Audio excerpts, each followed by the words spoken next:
Om Namo Bhagavate Vasudevaya. Om Namo Bhagavate Vasudevaya. Om Namo Bhagavate Vasudevaya. Narayanam Namaskritya Naram Chaiva Narottamam Devim Saraswatim Vyasam Tato Jayamudire. Nashtaprayashu Bhadreshu Nityam Bhagavata Sevaya. Bhagavate Rutamashloke Bhaktir Bhavati Naishtiki. Om Ajnanatimirandasya Gnananjana Shalakaya. Chakshurunmilitam Yena Tasmai Shri Gurave Namaha.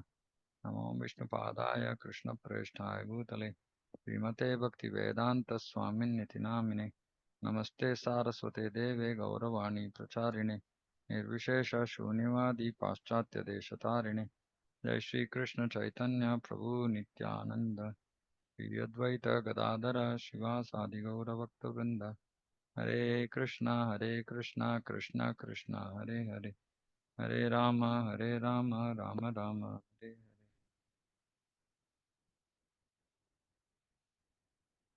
Okay, we are reading from Sri Valmiki Ramayana of Rupa Raghunatha Vani publications. So I'm reading a prologue. So Prabhu is writing, this is an abridged English rendering of the portion of the commentary appearing immediately after its Mangala Charana. The Supreme Personality of Godhead Narayana is the husband of the goddess of fortune. All of his desires are automatically fulfilled. He is filled with all auspicious qualities. He is the Lord of all in the spiritual world known as Sri Vaikuntha. There he shines with his queens Sri, Bhu, and Neela, seated on a simhasana in a hall bedecked with sacred great gems. The Supreme Lord notices that his lotus feet are unceasingly served by two types of liberated souls, the eternally liberated souls and the liberated souls who were bound before, or otherwise called sadhana siddhas. But he contemplates about the circumstances of the conditioned souls who also deserve to serve his lotus feet just like the liberated souls, but who are devoid of such service. Those conditioned souls are absorbed in material nature at the time of dissolution, like gold particles immersed in bee wax, and their consciousness is diminished. I'm reading this again. Those conditioned souls are absorbed in material nature at the time of dissolution, and so their consciousness is diminished. So important point is being absorbed in material nature, meaning material things around us, material happenings, which are all happening to this body and mind in the form of happiness, material happiness and distress. That results in absorption, material absorption. And one who is materially absorbed, their consciousness diminishes. They come down to material consciousness. So, his mind, the Lord's mind, is filled with compassion.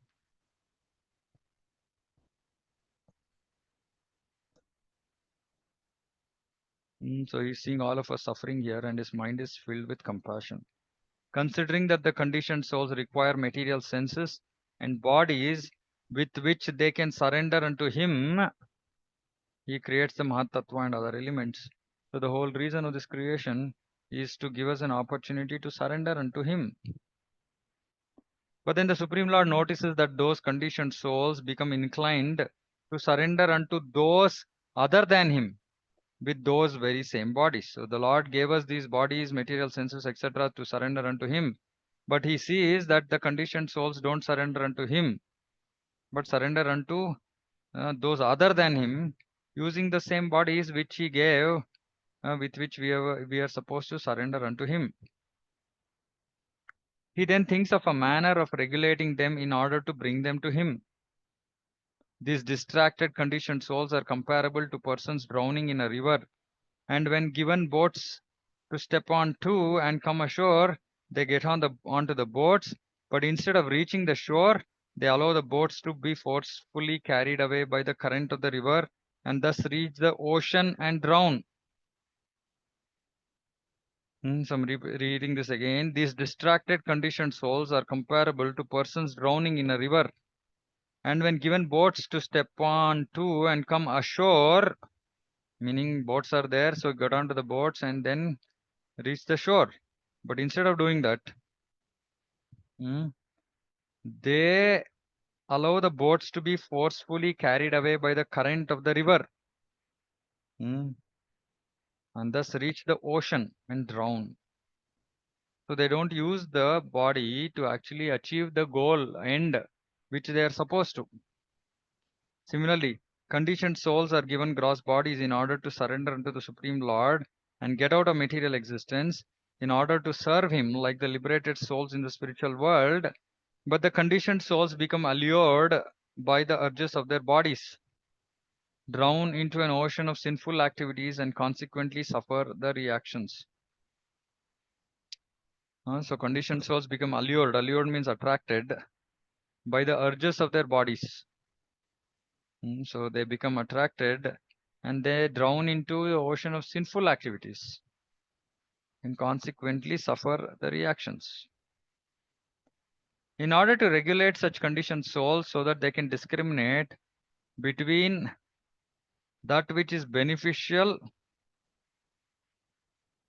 and that which is harmful, between the good and bad, the Supreme Lord propagates his instructions or rulings in the form of the Veda. But the Supreme Lord notices that even though the conditioned souls do accept Vedic authority and try to regulate their lives on the basis of Vedic teachings, they still cannot grasp the intent and meaning of those teachings correctly. Some lack proper understanding of those teachings, some develop misunderstandings, and some develop counter understandings, understanding exactly the opposite of what has been intended in the Vedic scriptures by the Supreme Lord.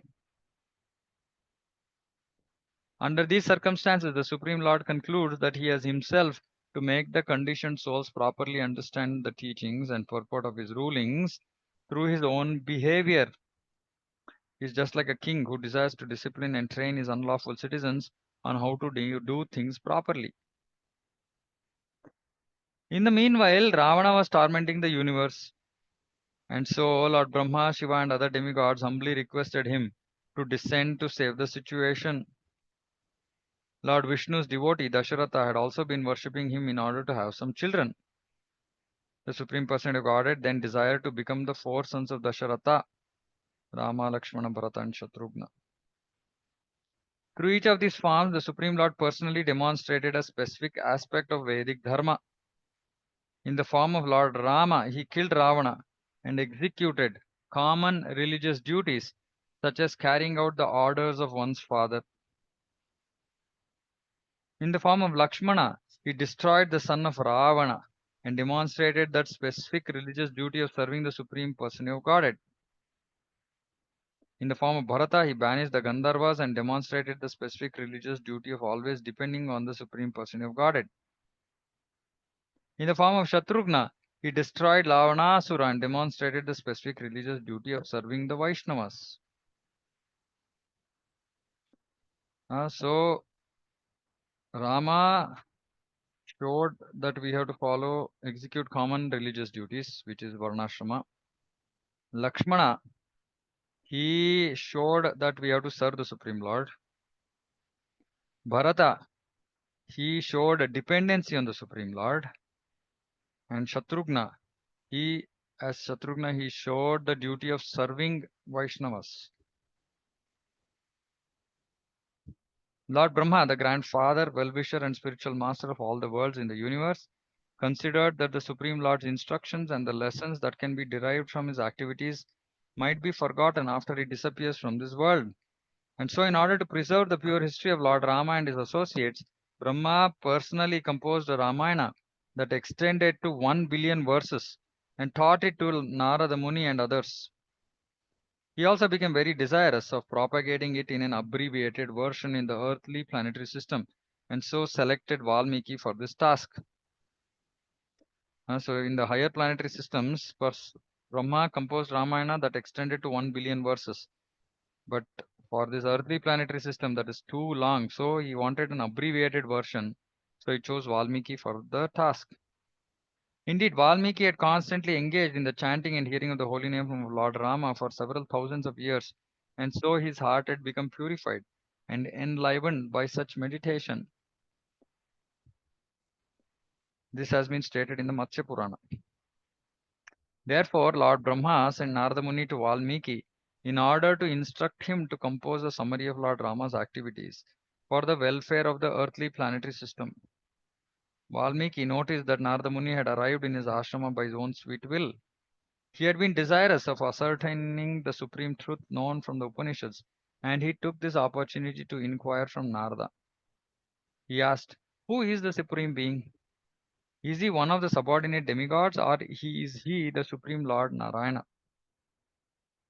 To this end, he posed a series of questions delineating all the symptoms of the supreme absolute truth as described in the Upanishads. And Narada Muni answered these questions, pleased by Valmiki's attitude, conviction, and understanding.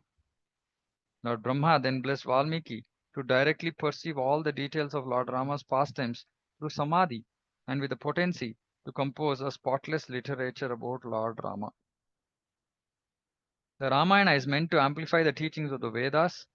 It has two aspects to it, an historical aspect and a poetic aspect. As a history, it communicates like a well-wisher, and as a poem, it communicates like a beloved wife. But what about the scriptural rule prohibiting discussion of poetry? This refers to materialistic poetry, not spiritual poetry. Therefore, in order to attract intelligent spiritualists to deeply study the Ramayana, Sri Valmiki reveals the basic events described in his book right at the outset in 4 chapters. Within those 4 chapters, he reveals the subject and the purpose of writing in the first chapter. The Bhagavad Gita teaches that one should learn the confidential teachings of the Vedantic scriptures through submissive inquiry. Tadvidhi pranipatena pariprashnena sevaya. Just try to learn the truth by approaching a spiritual master, inquire from him submissively, and render service unto him. Besides, there is a scriptural prohibition. Na prishta kasyachit bruyat. One should not teach scripture to one who has not submissively inquired. So this is important. We should not go about advising, instructing scriptures unless somebody is submissively wanting to hear. So book distribution is the best. Therefore, in the first 5 verses, the sage Valmiki points out that he himself had presented such a submissive inquiry to his spiritual master Narada Muni by asking a series of pointed questions regarding certain auspicious qualities, all of which are actually symptoms of the supreme absolute truth. And in the first verse, Sri Valmiki offers his respects to his spiritual master and to his worshipable deity in order to invoke auspiciousness, so that there are no obstacles to the completion of his writing, and so that Ramayana is well propagated as per the wishes of Lord Brahma.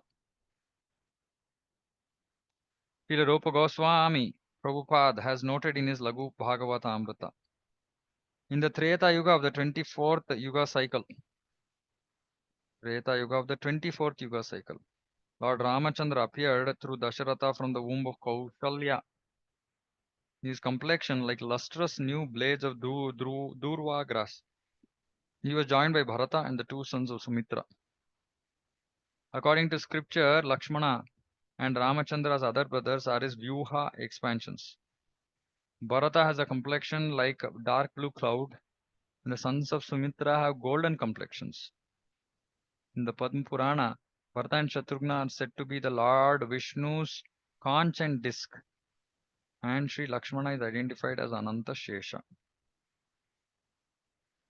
In this regard, Sri Baladeva Vidyabhushan has noted that in some days of Brahma, Lord Rama's brothers are his Vyuha expansions, and in some other days of Brahma, they are his Shesha, Conch, and Disc. It should be understood that Lord Rama's abode exists in the spiritual world of Vaikunta, where he is eternally served by his family members. That the incarnations of the Lord are present in those very forms in the spiritual world of Vaikunta is clear from the following verse of Padma Purana. All the Lord's brilliantly effulgent avatars dwell always in the eternal world of Vaikuntha. Hmm. That Vaikuntha has several abodes of the Supreme Lord is also noted in Srila Jiva Goswami's Bhagavad Sandarbha. Thus, as Bhagavan manifests himself fully and partially, similarly his abode Vaikuntha also manifests itself fully and partially. There are several varieties of Vaikuntha worlds that can be seen described in the Uttarakhanda of the Padma Purana and so on. The abodes of Matsya Deva and other incarnations of the Lord are also found in those Vaikuntha worlds. Srimad Bhagavatam indicates this fact. After thus killing the most formidable demon Hiranyaksha, the Supreme Lord Hari, the origin of the boar species, returned to his own abode, where there is always an uninterrupted festival. The Lord was praised by all the demigods headed by Brahma. Bodhayana states the following in relation to the ceremony of putting Pavitra threads on the TT. Okay, so that was prologue, just giving us an understanding of why the Lord appeared and how he appeared. Okay, now we are going to the contents of Ramayana summarized. Summary. When Valmiki asked Narada, who is the supreme person in the world, Narada described the qualities of Lord Sri Rama in order to establish that he is the supreme person of Godhead and briefly described his pastimes.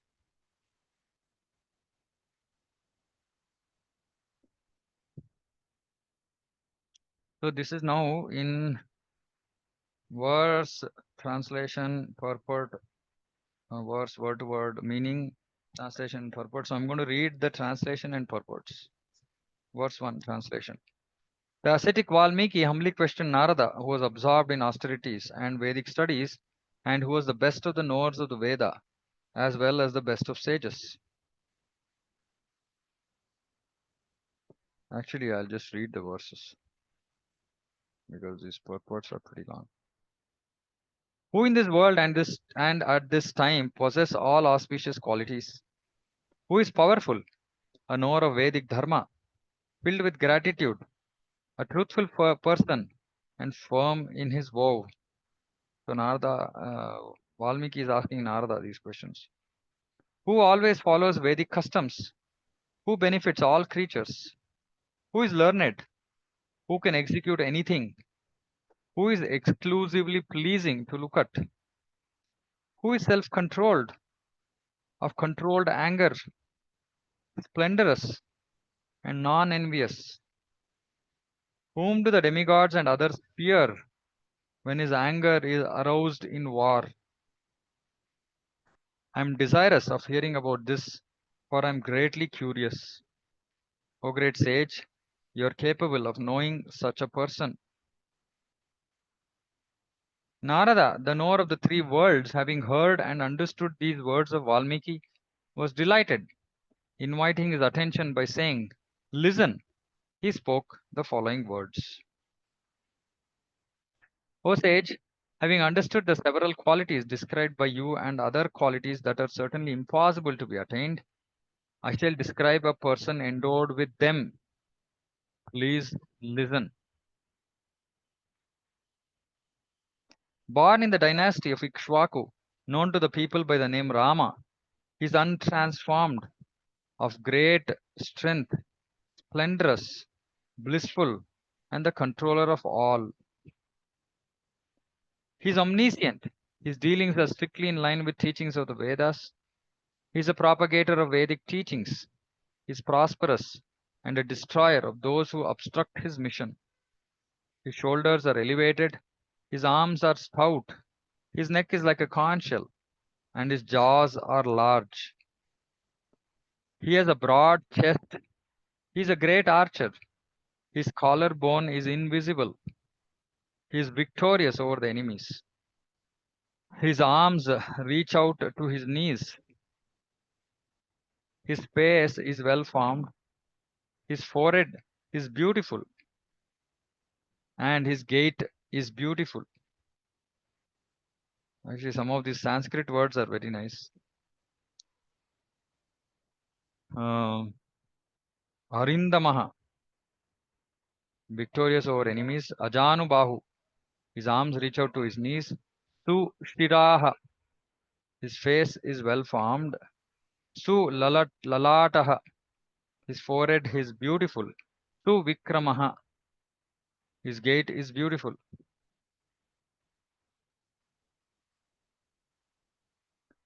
He is neither too tall nor too short. The parts of his body, such as his hands and feet, are equally sized. His complexion is moist. Moist. His splendorous. His chest is fleshy. His eyes are long. His bodily parts are lovely. And he possesses other auspicious characteristics. He knows his duties. He is true to his promise. He is absorbed in benefiting the living creatures. He is famous, endowed with knowledge, straightforward, dependent on his surrendered devotees, and absorbed in thought of protecting them. Hmm.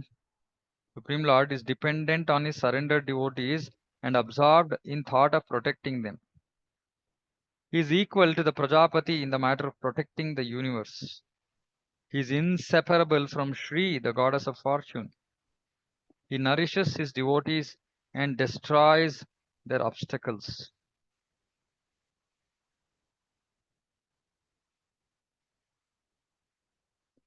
He is the protector of the living creatures. He is the complete protector of Vedic Dharma. He is the protector of his duty, and he is the protector of his devotees too.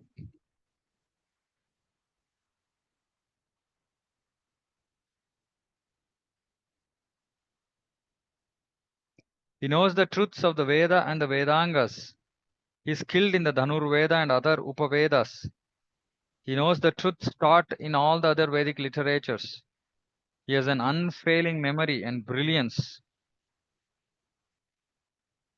He is dear to everyone and therefore he can be approached by saints. He is not helpless and he can speak about varied subjects. He is always approached by saints just as the ocean is always approached by rivers. He is meant to be approached by all. He is always equal to all. He is always and exclusively pleasing to behold. That Rama, who increases the delight of Kausalya, alone is endowed with all the qualities of the Supreme Soul. In gravity, he is like the ocean. In tolerance, he is like the Himalayas. In prowess, he is similar to Lord Vishnu. And pleasing to behold like the moon.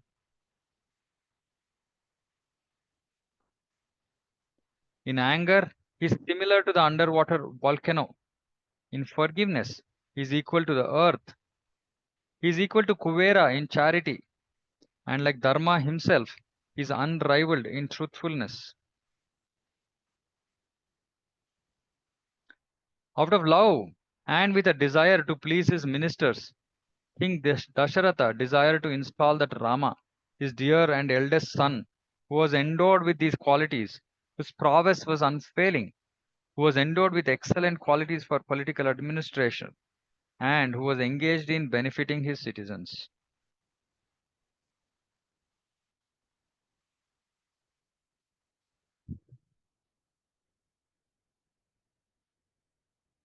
Because he wanted to be truthful to his word, King Dasharatha was bound by the noose of Dharma, and so he exiled his dear son Rama.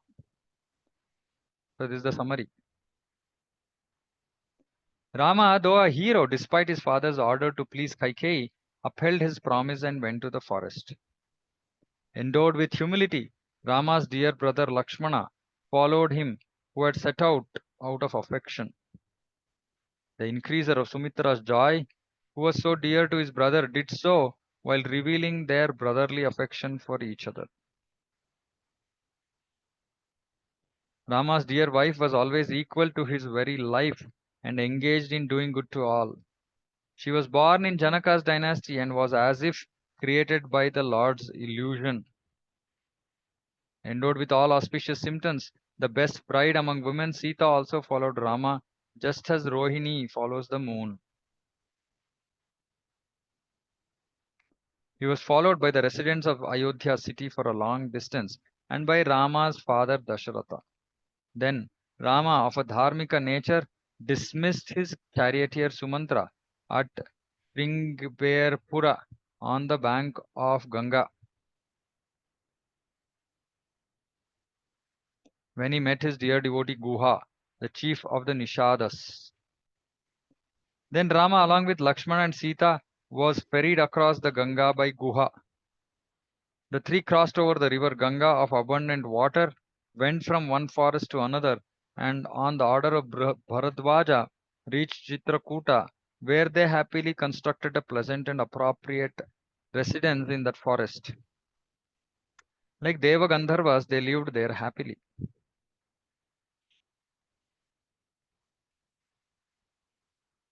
While Rama had gone to Chitrakuta, overwhelmed with distress for his son, King Dasharatha attained the heavens while lamenting about his son. After Dasharatha had died, while being coronated as the king by the Brahmanas headed by Vasishta, the greatly powerful Bharata did not desire to become the king. That hero reached the forest to please the lotus feet of Lord Rama. Approaching the very great soul Rama, who was heroic in being truthful to his words, Bharata begged his brother Rama with a noble attitude. He told Rama, "You, as a knower of Dharma, are the king." Though Rama was extremely generous, with a happy face, of very great fame and great strength, he did not want the kingdom because of his father's request. Bharata's elder brother then gave his shoes as his representative to rule the kingdom and repeatedly sent back Bharata. Since his desire was not fulfilled, Bharata ruled the kingdom from Nandigrama while serving Rama's shoes every day and while hankering for Rama's arrival. After Bharata had departed, the splendorous controller of his senses, Rama, was faithful to his promise, considered that the city dwellers might come again, and so on. Alas, with a fixed determination, he then entered the Dandaka forest. Having entered that great forest of Dandaka, the lotus-eyed Rama killed the Rakshasa Viradha and saw Sharabhanga, Sutikshna, Agastya, and Agastya's brother. It was by the order of Agastya that Rama accepted with great happiness a bow, sword, and two quivers, which could produce unlimited arrows and which Indra had given him. While Rama resided in that forest, all the sages, along with the forest dwellers, approached him with the prayer to kill the Asuric Rakshasas who had obstructed their performance of Dharma. Rama then promised to fulfill their prayer in Dandaka, the forest of the Rakshasas. Rama promised the fire-like rishis living at Dandakaranya that he would kill the Rakshasas in battle. While Rama lived there, he disfigured the Rakshasi Surpanakha, who could assume any form at will and who resided at Janasthana. After disfiguring Shurpanakha, Rama destroyed in battle with all the chief Rakshasas, the Rakshasas Khara, Trishira, Dushana, as well as their followers, who had prepared themselves for war upon hearing Shurpanakha's words. While residing at that forest, he annihilated 14,000 Rakshasas residing at Janasthana. Then Ravana heard about the death of his relative Khara and became senseless with anger. He then sought the help of the Rakshasa named Maricha. Ravana was repeatedly checked by Maricha. "Oh Ravana, your clash with Rama, a stronger person, is not appropriate." Disregarding Maricha's words, Ravana, impelled by death, immediately arrived at that Rama's ashrama with Maricha. The two sons of Dasharatha were taken far away by that magician. Then Ravana kidnapped Rama's wife and killed the vulture Jatayu. Noticing that the vulture had been vanquished and hearing from him that Maithili, Sita, had been stolen, Raghava Rama, burnt in distress, and lamented while his senses were agitated.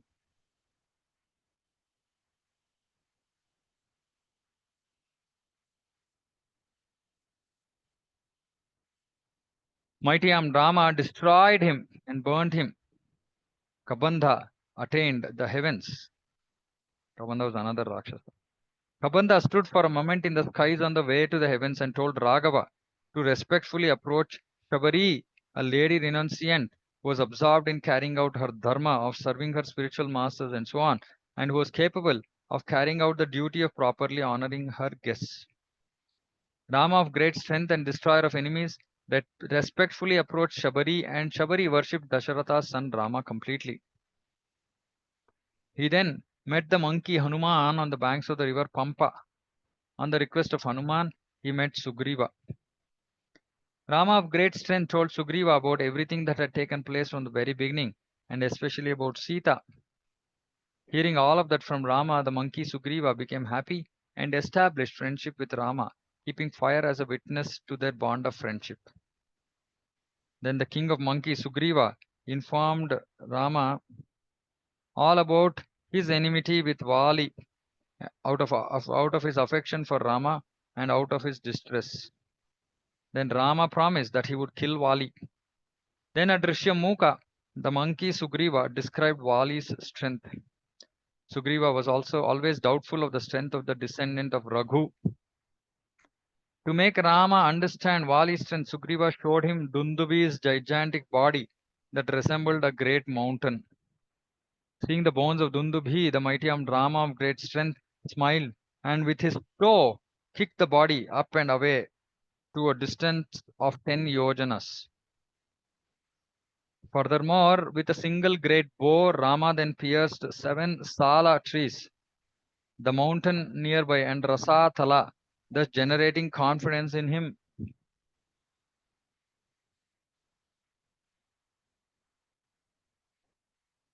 After this incident, the great monkey Sugriva became pleased in mind because of Rama's act and became confident of him. At that time, he again went to the cave like city Kishkinda, this time with Rama. After reaching Kishkinda, the best of monkeys, Sugriva,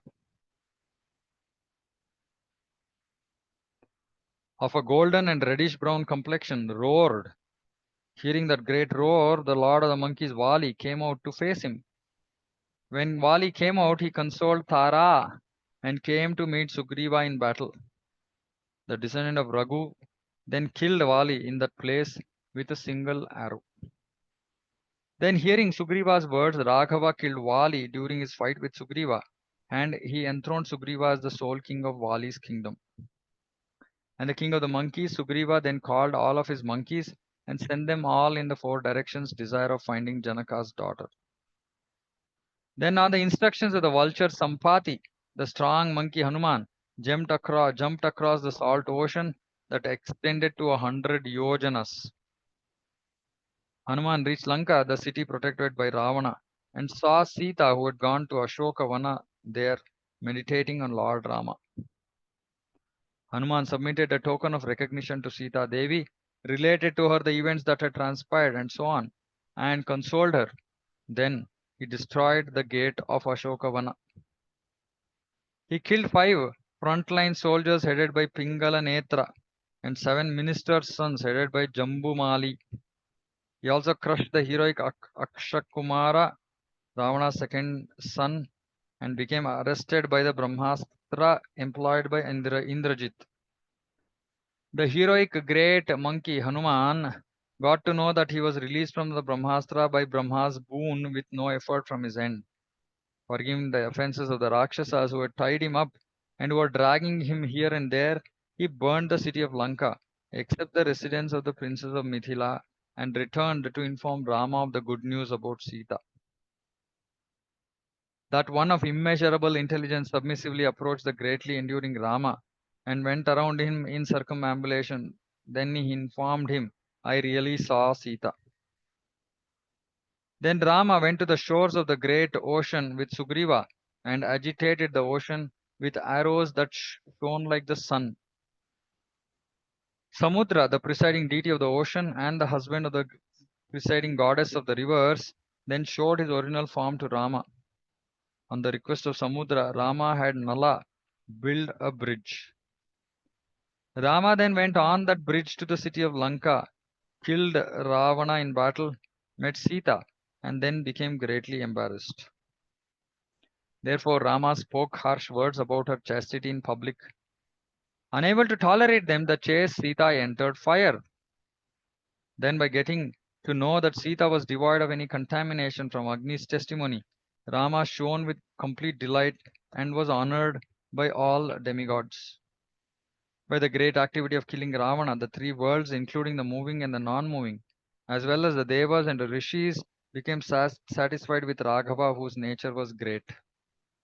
After coronating Vibhishana as the king of the Rakshasas at Lanka, Rama then considered all of his purposes accomplished.